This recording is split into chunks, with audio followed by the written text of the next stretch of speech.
evening. Welcome to another lecture of Scientifically Speaking, an interactive online lecture series that connects world-renowned scientists to high school students and teachers. Today we'll be discussing the topic, Selling Planet Earth, Repurposing Science Communications for Sustainable Human Wellbeing, with Professor Ann Stevert, who's a visiting professor of environmental studies at Ashoka University. Professor Stewart is also a professor of geoscience communication and director, Sustainable Earth Institute at the University of Plymouth in the UK. But before we move to the session, I would like to thank our guests who attended the previous lectures of Scientifically Speaking. Our 6 previous sessions have had over 45,000 registrations and 11,000 plus live attendees on Zoom and YouTube. The recordings of these sessions are on Ashoka's YouTube channel, the link to which is provided in your chat box. With that, I welcome our moderator for today, Ms. Ruchi Sani from the Doon School, Dehradun. Ruchi has about 17 years of experience in teaching and administration at schools in India. She's currently teaching biology, ESS, and global perspectives, along with being a housemaster for a boarding house at the Doon School. She has done a zoology honors from Gargi College, Delhi University, followed by a master's in zoology with specialization in reproductive biology and neuroendocrinology from Delhi University. Inclined towards teaching since the beginning, she did a B.Ed, followed by successfully completing IPGCE from UCL. She started her teaching career from Delhi and has always enjoyed wearing multiple hats by assuming many roles and responsibilities during her career. She teaches CBSE, ISC, IB, and IGSC curriculums to high school students. A very warm welcome to you, Ruchi. Kindly take over from here and introduce our speaker for the day. Thank you very much, Vikram. A very warm welcome to our audience. It's an absolute pleasure and honor to moderate the talk, the topic of which is so relevant to our existence. This pandemic has made us see our Earth, sustainability, scientific research, and especially its outreach in altogether a different way. So a big thank you to Ashoka University for aligning the lectures to give insight into so many aspects to our audience. First and foremost, I would like to introduce the speaker for the day. Professor Ann Stevert, as mentioned by Vikram, is a visiting professor in environmental studies at Ashoka University. He is the professor of geoscience communication at the University of Plymouth and director of its Sustainable Earth Institute. A geologist by background, he has worked with BBC television, making popular science documentaries about our planet, its history, and how it works, as well as around contemporary issues such as climate change and energy transition. He is a fellow of the Royal Society of Edinburgh, president of the Royal Scottish Geographical Society, and a UNESCO Chair of Geoscience and Society. Welcome, Professor. Thank you very much. Thanks for being here. Thank you. So let me just, shall I just start and You're share most my welcome, screen? sir. Over to you. Thank you. Thanks. Hi, everyone. It's wonderful to connect with you through the wonders of modern technology during these very strange times. Yeah, so I'm Ann Stewart. I think I'm the only professor of geoscience communication around, and there may be a reason for that. But my interest is in how we communicate complex technical science, in this case, science about the planet. How do we communicate that to non-technical audiences? And that could be anything from school children to the public, to local communities, or indeed to politicians, because we're talking about how do you connect to non-specialists. And so I'll be using geoscience to illustrate some of my examples, really. But this is something that's just generally appropriate for all science and indeed engineering. So I'm a geologist. I work on earthquakes and volcanoes and tsunamis and climate change and dynamic changes to the planet.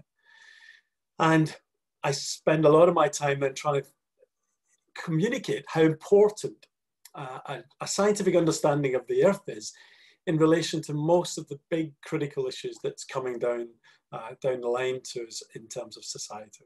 So many of the Sustainable Development Goals and challenges around climate and water and disasters and resources relates fundamentally to an understanding of the Earth and and how we manage the Earth's key resources. So a good example is this. This is one of the most amazing places I've ever been. It's in the Bolivian Andes, the Altiplano of the Andes Mountains in South America.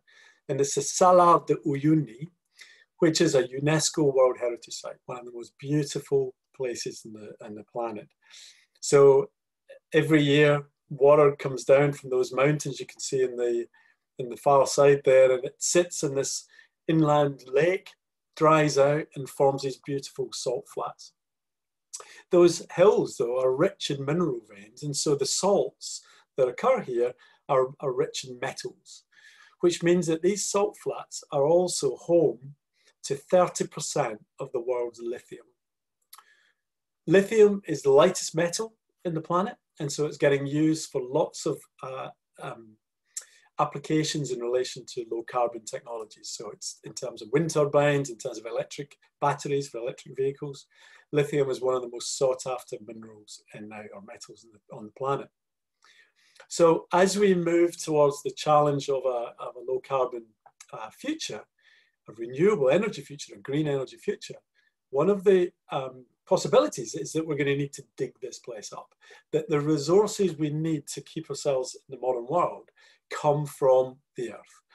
And so we have this challenge really is, do we dig this place up in order to provide our resource requirements for the modern world, or is this too important a landscape for that? And if so, where do we get our lithium from? So these are complex technical issues, but actually the other point I'd like to make is that they're moral issues. They're aesthetic, moral, ethical dilemmas, and these are equally an important reason for us to be trying to communicate.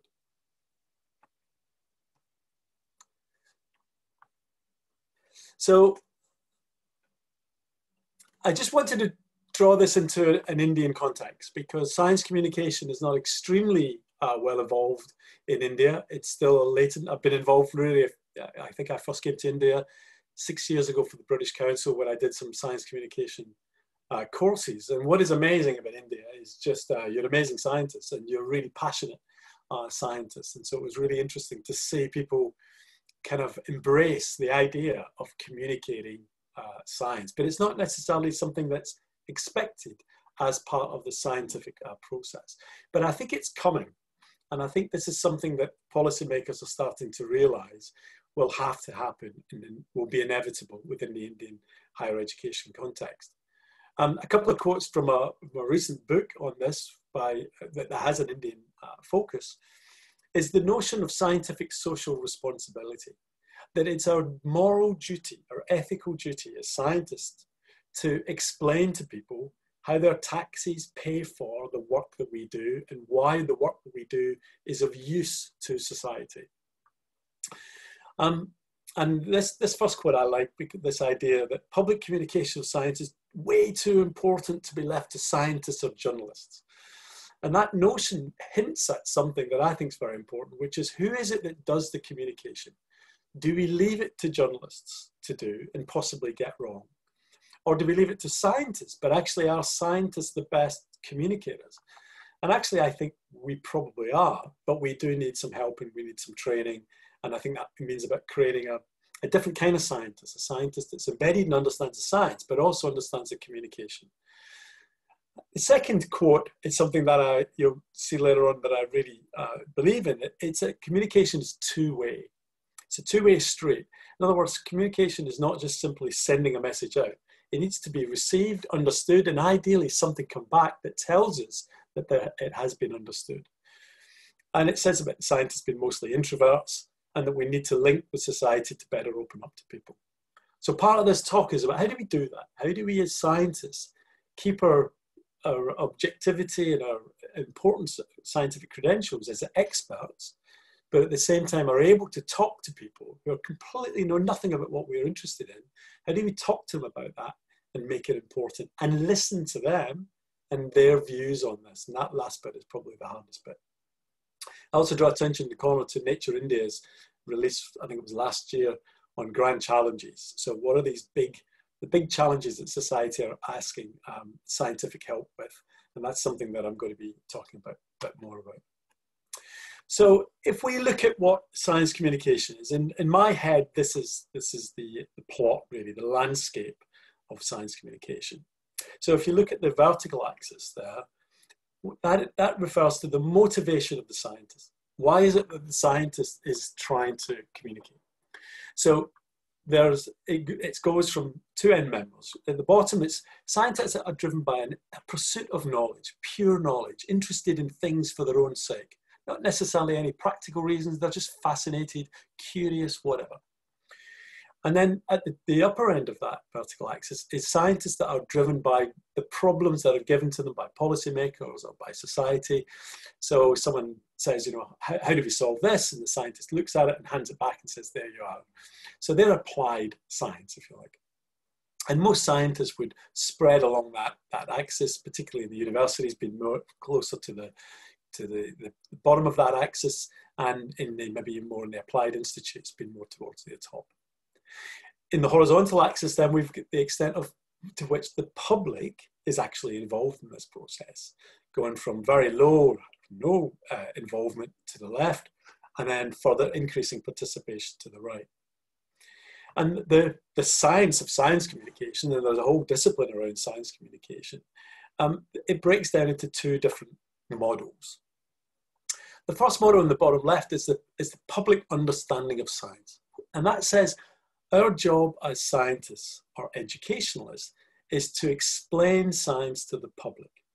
Because our world has been enriched by all this amazing knowledge that we have about the world, and that what our job is to communicate that, to give it back to other people, to society, to tell them about these amazing things that we know about.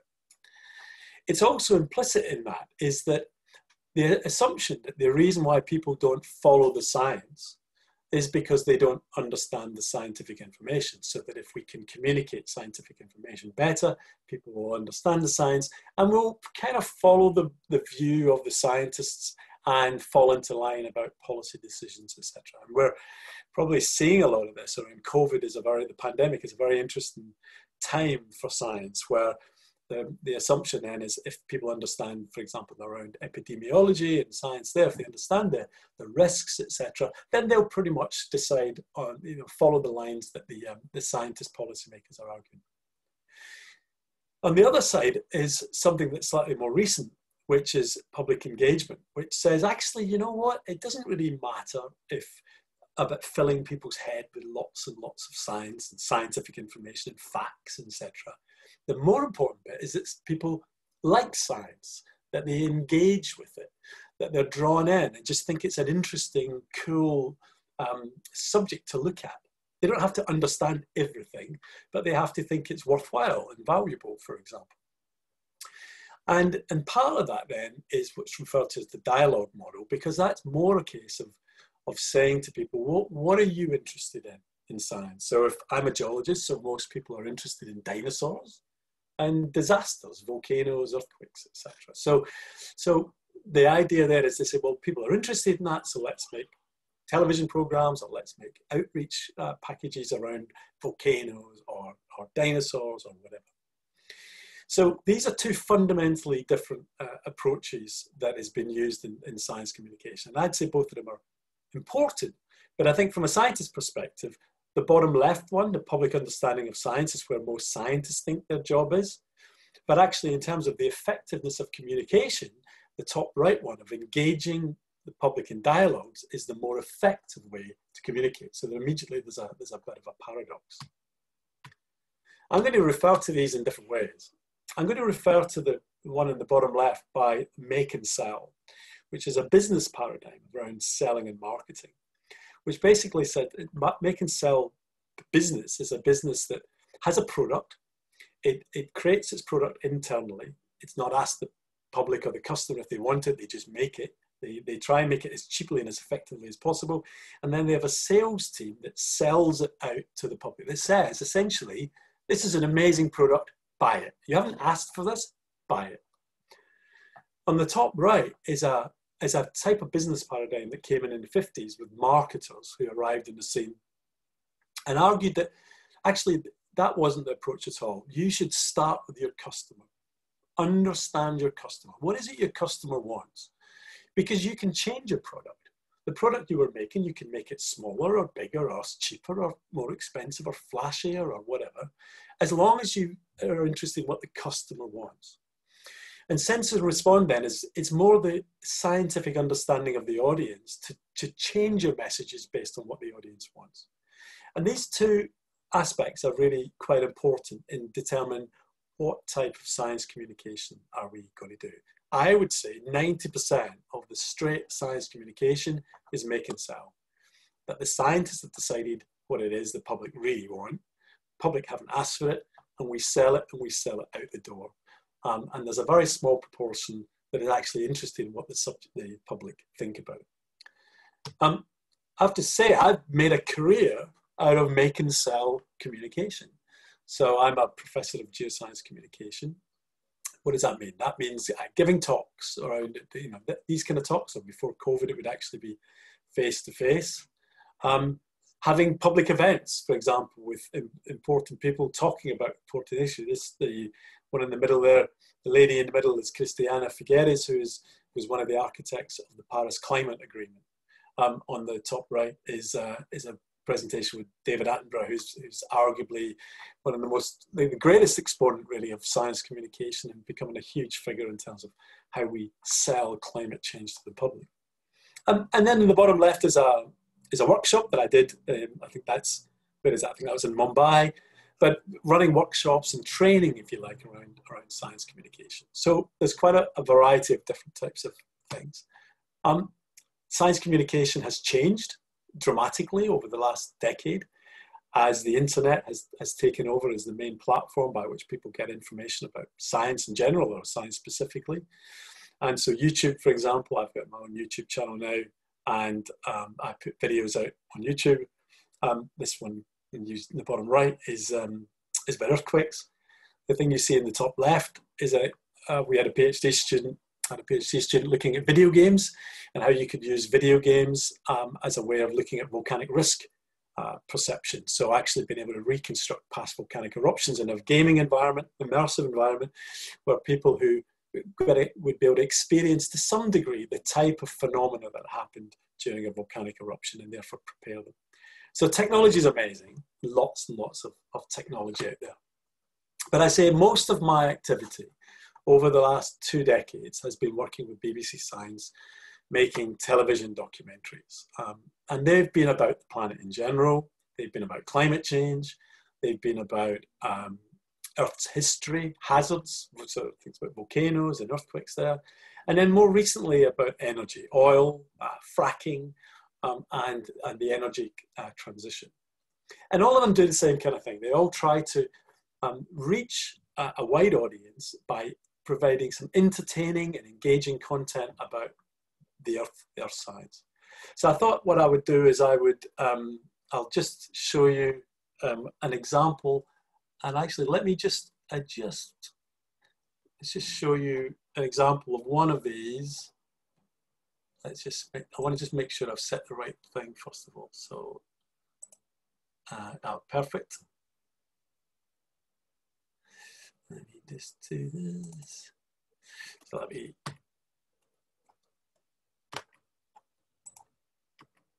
So this is a short clip from a program called Rise of the Continents, and you'll get the hang of it pretty quick. Hopefully, you can see from that really the style. It's very approachable. It's very mainstream, designed to be popular, and it combines computer graphics with kind of in situ, kind of presenter-led television to really bring home some of these complicated scientific issues. So, what are the key elements then that really are successful for this type of television science? Well, one of them you saw there. It's about wonder. It's about the wonder and amazement of science, or indeed the planet. That this is an extraordinary place that we live in, and this is from up in Nepal. That is near Jobson, just north of Jobson, and Mustang Valley. The rivers coming through the Himalayas down into the Indian foreland. So we live in this extraordinary place, and capturing some sense of just the amazing, the natural world that we live in and how we understand it is really important.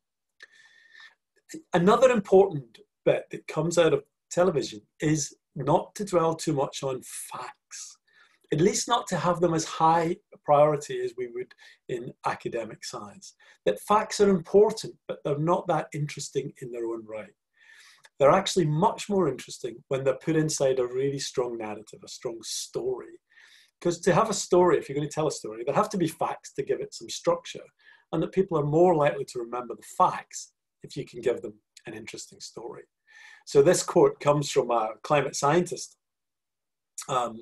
Susan Hassel, who says, try to craft messages that are not only simple but memorable, and repeat them often. Make more effective use of imagery, metaphor, and narrative. In short, be a better storyteller. Lead with what you know, and let your passion show. That's critical. You have to be passionate about your subject, and if you are, then other people become passionate about it too. So that's one of the elements, which is think about stories more than facts. The other one is, it's about so what? It's about relevance. It's about why what you're talking about is important and significant for people. So here's someone breaking up coal in the streets of Calcutta, really. And if you're trying to talk about climate change or any kind of aspects, for example, these complex technical issues, you have to bring it down to people's understanding of what it means for them in their daily lives. And that inset diagram, the green and red triangles, the green one shows the way that scientists learn to communicate. We immerse ourselves in background detail and knowledge and facts and all the rest of it. And then we study things in more and more detail, and we finally hone in on something really tiny detail, and then we want to communicate that. And yet the public, the red one, is the public, it's completely opposite way around. They start at that very sharp point there, which says right away, why are you talking to me? Why are you interfering in my day in order to tell me some science? Make it relevant.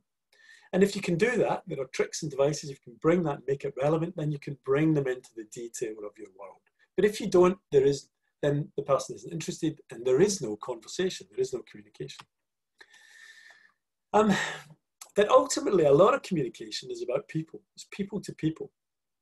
This quote's from a paper that I wrote with a journalist, and it's his words. He says, it's a fact often overlooked by scientists that most other people are mostly interested in other people. And they're mostly not interested in anything else. The fact that scientists are more interested in average in things and ideas marks them out as mentally very unusual. So scientists start, that's that idea at the start of a bit introvert. Scientists start as a really mentally unusual demographic within society. And so when they communicate, they often try and communicate things and ideas, but most people are interested in other people. So we do have people, we have people who we engage with in science. These are individuals that I've filmed with, so oil drillers in Pennsylvania at the top, and a coal miner in southern England. These are interesting people, and they make for great stories. That it's about us. And what I mean by that is, in the scientific method, the way that science works, the individual researcher or investigator is not important. They don't feature. The data is collected somehow magically, and it's analysed. And who you are and your personality doesn't matter in the science process. But in communication, it absolutely does matter. You are the gateway, the portal to your science. And a lot of scientists don't like that. They say, look, science is too big for us. It's big enough for it just to be on its own. It doesn't need people to present it and wrap it up in lots of different ways. But actually that misses the point, that for most other people, the human person, the investigator, the researcher, is the way in to the science, to the rock outcrop or to the laboratory bench. So these people here from the Mumbai workshop, they are the gateways, they are the portals, that if they can provide a really passionate introduction to why they study neuroscience or study molecular biology, then the public will bring that in. So a lot of our communication is putting in that bottom right is me on a volcano in Italy talking about volcanic hazards. You buy into the individual, and from that, the person then connects into the science. So ultimately, I think the most important bit in public communication is that it's about entertaining, that we've kind of stepped out of the academic community or the academic world, academic rules. We've stepped into the entertainment world.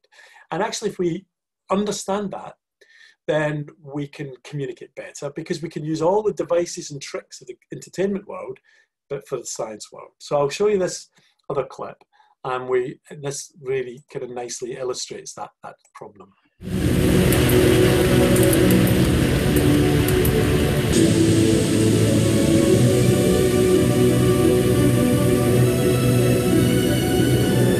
While the water around me cascades down more than 100 metres to the river below, this pool forms a hidden sanctuary.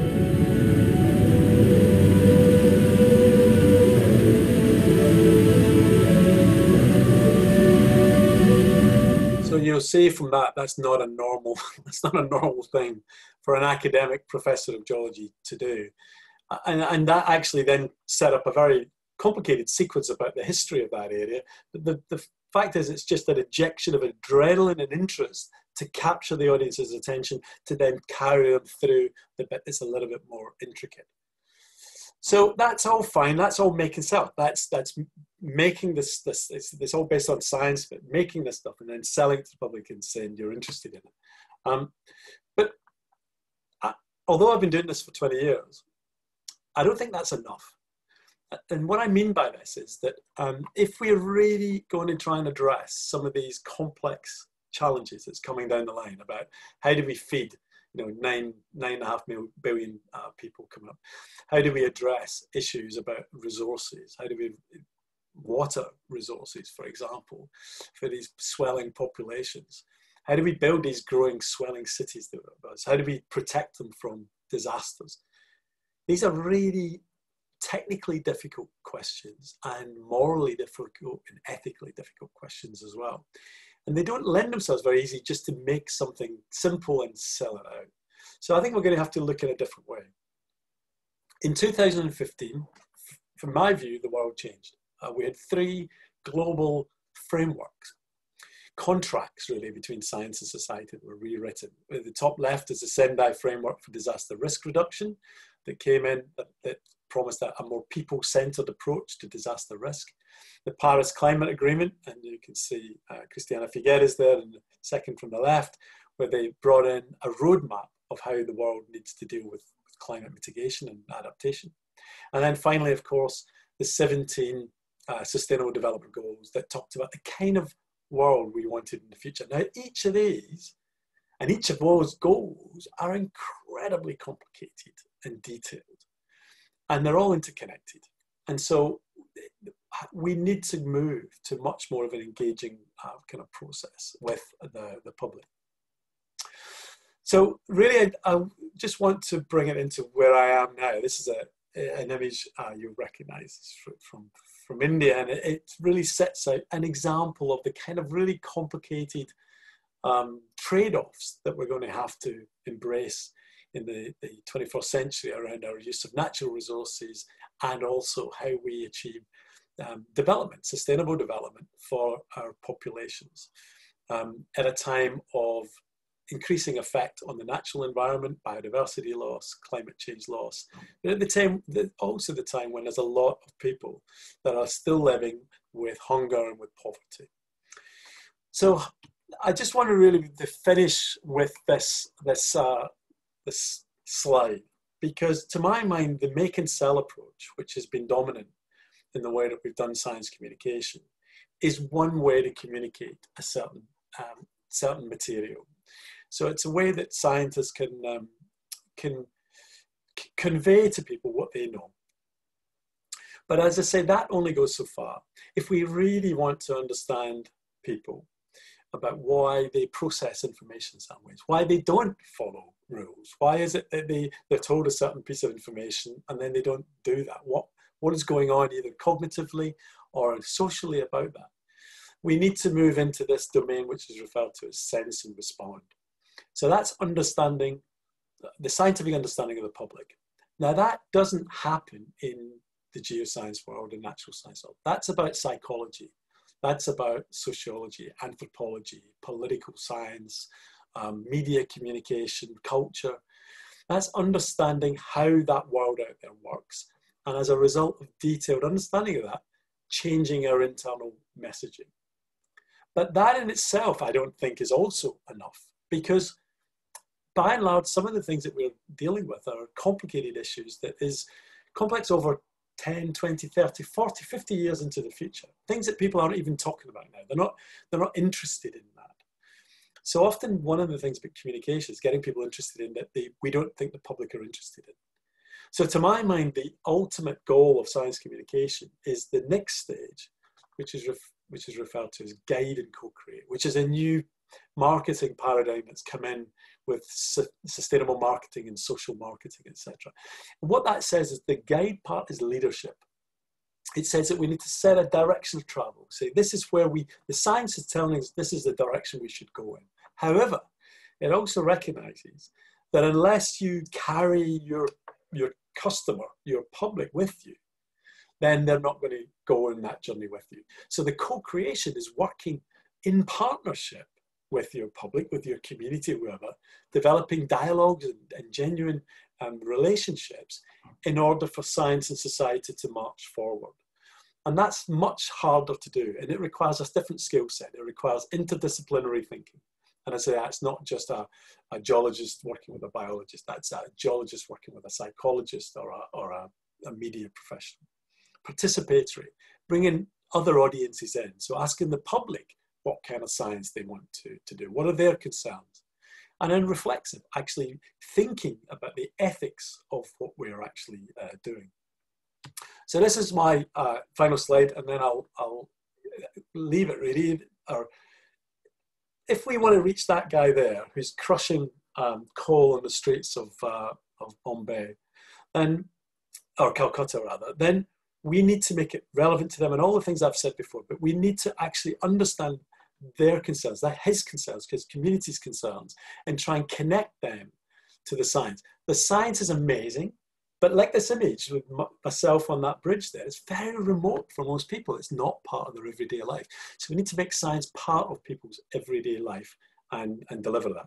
And so absolutely, finally, in terms of bringing it back to Ashoka, I think the future is for universities and researchers to be thinking about these as places of learning, whereby part of the learning is learning about society, what society needs, and how we help them bring them into the science and make science work for them. And with that, I will thank you very much. Thank you.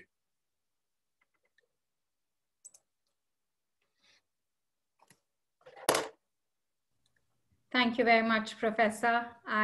We were really mesmerized by it. I think you gave a lot of idea about the responsibility that people will have towards the public if they are knowledge holders, and also an opportunity to our audience to be a scientific communicator like yourself and be a biologist rock star. So moving on to certain questions that have been put up by our audience. Yeah. So the first question is, isn't climate change inevitable?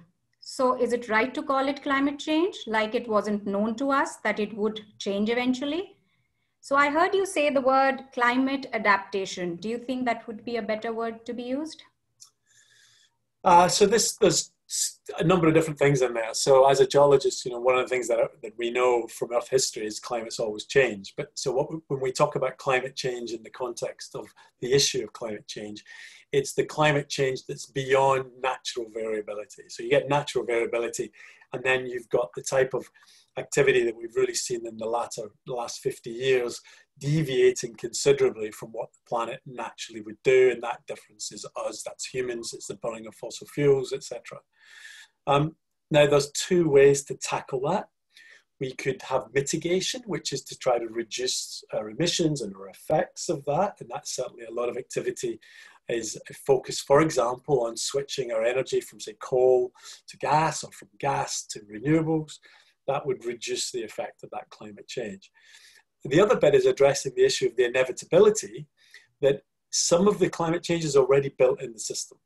So some of the temperature rises that we've seen, some of the CO2 rises already, for example, in the oceans, and it's warming the oceans and expanding the oceans. So even if we stop tomorrow emissions, the world's oceans, because of the temperature rise, they would expand, and sea level rise would is locked in for the next few centuries. So if you're in Bangladesh, or if you're in many of the low-lying coastal strips, sea level rise is going to be a reality for generations to come. And in that sense, there needs to be adaptation, which is to say, right, we know this is coming. So this is a big balancing act about how much we put into mitigation and how much we put into adaptation. Yes, and I hope you all are able to balance it. The second question from our audience is, scientists can also be guided by a profit motive. They communicate things that the industry wants them to do. What kind of accountability framework will be needed to make them stick to what is best for the society? Oh, what a fantastic question. Okay, that's a tricky one. I don't think, so one thing that I think is important to teach, or to discuss, teach is probably too strong, is ethics, and the ethics of why we do what we do. Because I think that the question is absolutely right. If you could be a scientist and finish being a scientist, and then you could join an oil and gas company, for example, and that oil and gas company is about making sure, a lot of it is about selling the very thing that becomes a problem.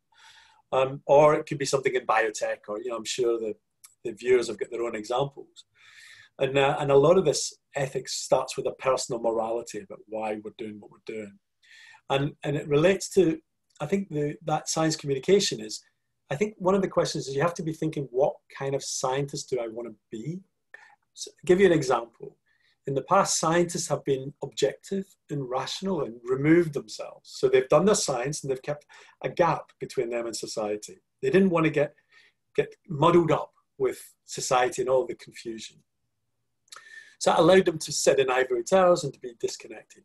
But I don't think that option is really on the table now. I mean, if you really believe on the challenges about climate change and the resource issues, then we have some massive, massive problems. We need to get involved. But what do? Do we just get involved and just present the science better? Or do we get involved and present a particular solution and say to policymakers, this is what you should do. Forget these ideas, this is what you should do. So be an advocate. Or do we get involved with communities and join those communities and be activists with those communities and maybe take part in protests and things? So this is a dilemma that has never really faced scientists too much in the past. We've not had to face up to this, but I think the new generation of scientists will have to do that. So I think that bringing that ethical discussion into our classrooms so that people start to think about it at undergraduate, certainly at masters, and definitely afterwards, about what kind of communicator do they want to be? Do they want to work with communities, and some do, or do they want to just write reports and just be better at doing that? And that's a personal decision, I think. I don't think it's one that science or institutions can tell people what to do. But it's a really important point, actually.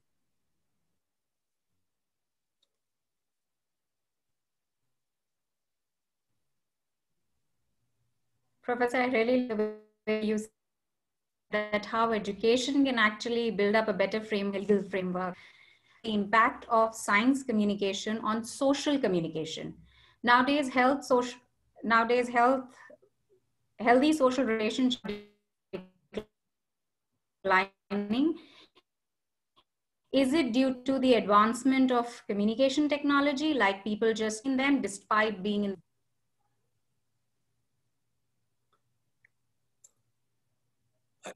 Professor, could you? Yeah, I lost a little bit, but I think I got the main essence. I mean, we live now we all live in a very different communication environment, don't we? I mean, I've got my phone here, and I haven't looked at it, but I'm sure if I looked at it, there'd be a lot of tweets and messages, and we are very interconnected. We're hyper connected in the world today, but also, I mean, I think socially, it was brought up about social communication. I think this business about connecting with people is very important. So I think that the communication landscape has completely transformed itself. And this is one of the reasons why I think the audience, the listeners should be very pleased. I think the potentially best communicators are the young scientists, because for two reasons. One, they're still relatively normal. They've not been completely abnormal yet. So they can still talk to their friends and their family about what they do. As you become, old like me and a professor, you've removed yourself from that public. But also the young ones are connected into, TikTok and all of the latest different types of social communication devices in a way that established professors aren't. So usually we have this dilemma about, the most eminent professors, of course, they're the most important, and then the next one and next one. But I think communication kind of turns that upside down, really. And I think that the young, early career researchers, people coming into science, are the ones that have got the best chance of connecting to the public because they've got options. They can use the social media if they want, or they can just go and talk to people in villages, etc. They've not disconnected themselves. And so I think that that's tremendously exciting. It's one of the reasons why I think science communication itself is really exciting. True. I think our next question is from an educator. The person is asking, I find environmental science as the science of bad news. How am I supposed to make a collection of bad news interesting? I think you can add a lot of narrative to it. Yeah, it's very easy to get dropped into that bad news. And it comes from two ways. I study earthquakes and volcanoes, and everyone likes it when apart from the people who live there, I like it when a volcano erupts or an earthquake goes because it's exciting and things. But people die. People are being affected very severely by these things. And climate change is very easy to get depressed about that.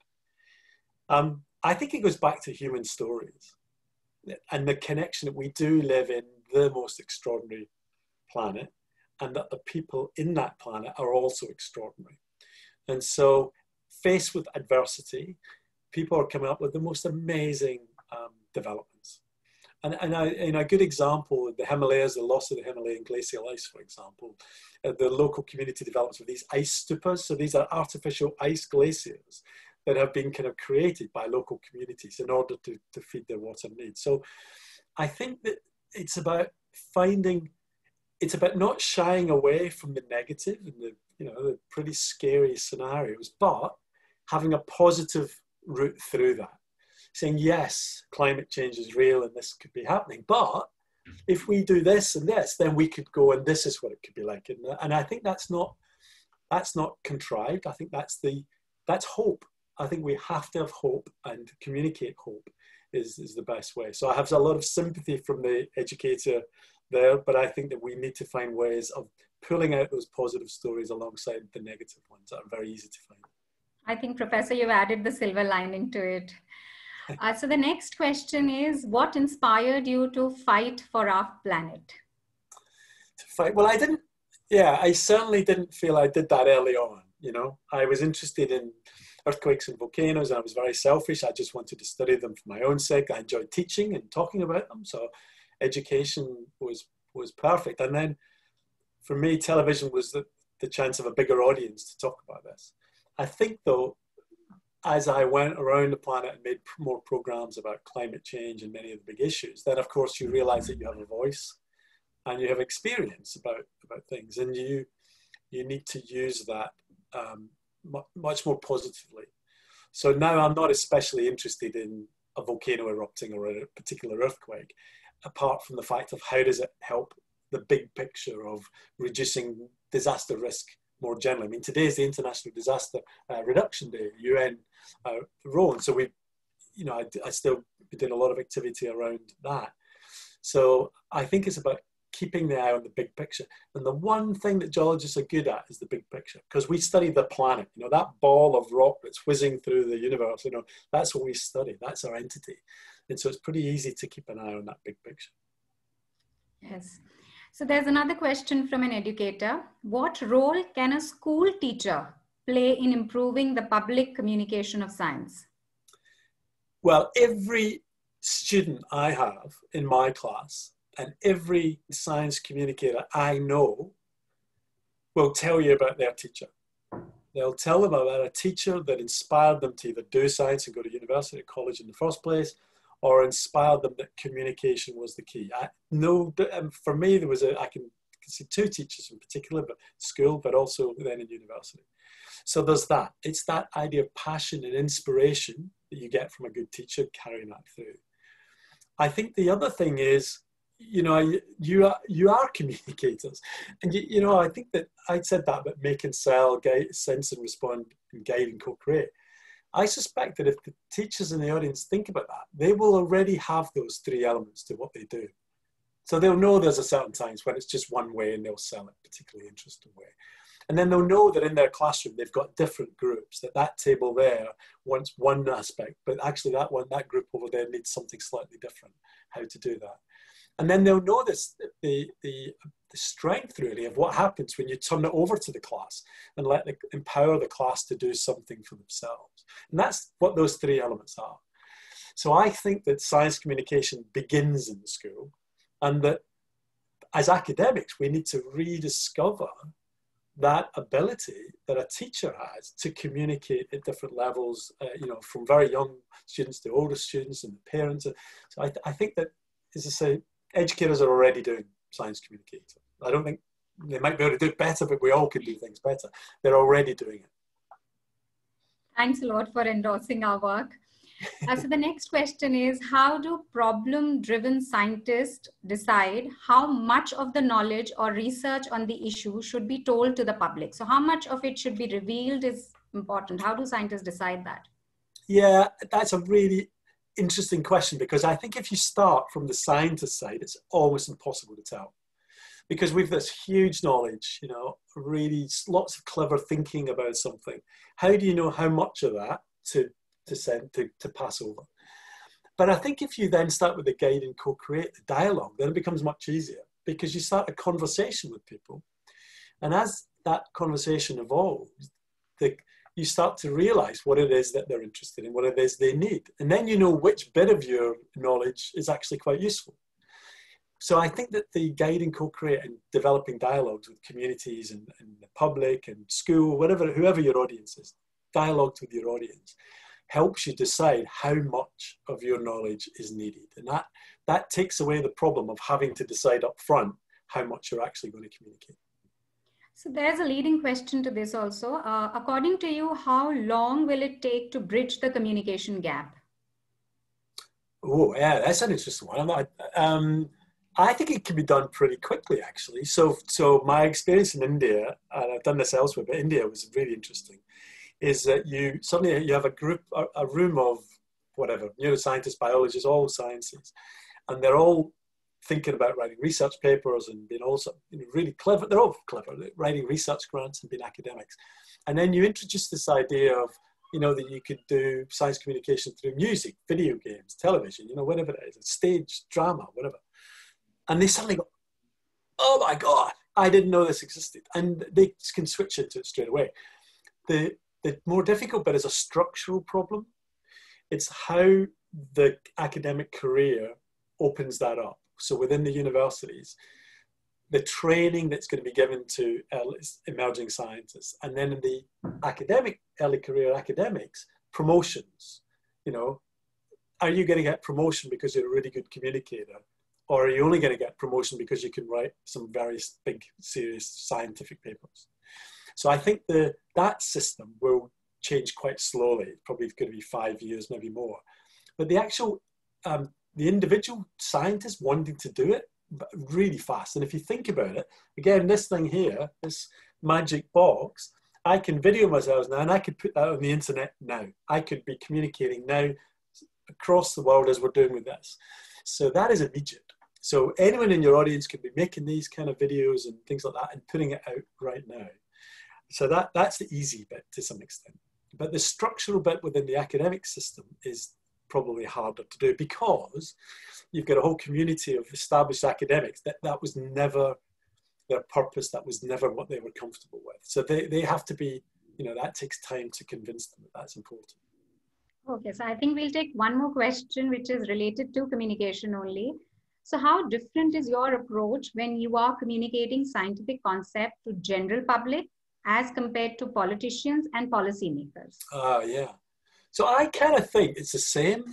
So I think communicating to an 8-year-old is the same as communicating to a politician. And that sounds really nasty. That sounds really as if the politician is stupid, but it's not really. The politician is non-specific. Their education in your area is is very, very small. So they're clever, just like the 8-year-old is clever, but they don't have the language for it. So the key thing is thinking, what does that politician want versus what does that 8-year-old want?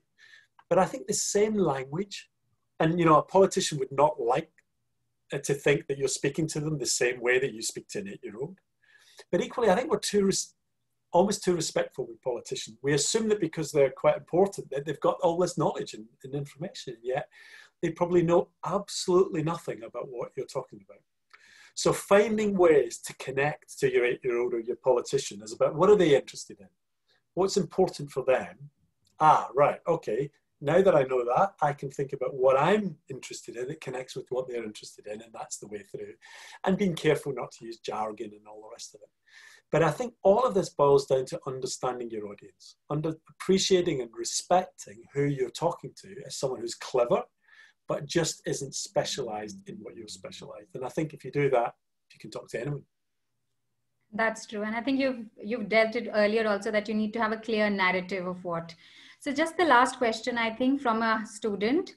How do we as students communicate science to our near ones, given adults mostly consider their life experience of traditional practice more than facts told by someone younger than them? Yeah, I mean, I think, again, going back, it repeats, I guess, a few general points, that I think that the young ones are the ones that are closest to their communities, closest to the audience that we're trying to reach, this general audience. And so I think it's about empowering them to have that confidence, because they often think, well, I can't communicate because I'm not an expert. I have to wait 10 years or 20 years to develop, being a professor of this before I can start to communicate. And that's a fallacy, a myth that, of course, the eminent professors like myself send out as well, to pretend that you have to reach a certain level. But the reality is that most communication of science is communicating quite basic aspects, So it's some things that are really not complicated for the expert, but it is complicated for the ordinary person. So at a student level, it's perfect to do that. So I think it's a confidence issue. And I would like to see science communication coming into the undergraduate, and possibly even right at the start in first year, and maybe even in late schools. Because I think that what we'll find is that students can find they can do it perfectly okay. And as, of course, they learn more science, then they get better at understanding more complicated things to be able to communicate. But I think that the main thing is giving confidence to students that actually this is something for them. True. I think we'll squeeze in one more question. Okay. Is it possible to live on another planet? If it is possible, then which planet would you prefer and why? Oh, no, I like this one. I've seen pictures of Mars and it kind of looks a bit boring. I mean, it looks amazing, but there's no one there. And I think at the end of the day, can you imagine the frustration of being in a planet with its extraordinary things and you couldn't tell anyone about those extraordinary things? I think that would be a curse. So no, I think I would still like to explore the bits of this planet we don't know much about. If I had to go anywhere, you know what I'd explore? Down inside the planet. That's the frontier that I would go and look at. I'd like to go down to the inner core. That's what I would go. So which planet, if you could live telecast that planet to us? Right, so if I couldn't telecast the inner part of Earth, then I think I get, I don't know, Mars, I guess, because it's the one I know most, but some of the outer planets look astonishing with their ice, Neptune and things like that. But I go for Mars. Mars. A bit cliched, isn't it? But thank you very much, Professor, for all the time that you took out, for all the questions that you've answered. Thank you. It's been Thanks an for having me. journey. And over to you, Vikram. Thanks a lot. Thank you, Professor Stewart and Ruchi. What a wonderful session. That was quite a jump in the Victoria Falls, Professor, and I'm sure our audience enjoyed the jump and the session as much as I did. Professor Stewart, we look forward to having you back on Scientifically Speaking very soon. Thank I would you. also like to thank... Yes. See you. Thanks, everyone. Thank you. I would also like to thank the organizing committee. 14 distinguished educators from schools across India have helped us put the series together. Without their continued support, feedback, and excellent moderation, the series would not have been possible. I would also request our participants to take a minute to fill our feedback form. The link to the feedback form is provided in the chat box. The next Scientifically Speaking session is scheduled on October 20th. The topic for the session is Better Living Through Greener Chemistry by Dr. Sayam Sengupta, who is an associate professor at IISER, Kolkata. The registration link, again, is in the chat box. We would also like to extend a special invite to our guests to join us for a webinar on need-based financial aid at Ashoka University this Friday, 16th October at 5 p.m. The link, again, is in the chat box. I would also like to inform the audience that the application for the first round of undergraduate admissions will open tomorrow, October 14th. For more information on the process, timelines, and requirements, please visit our website, www.ashoka.edu.in, or write to us at apply@ashoka.edu.in, or call us at the number shown on screen. See you on October 16th at 5 p.m. Till then, take care and stay safe.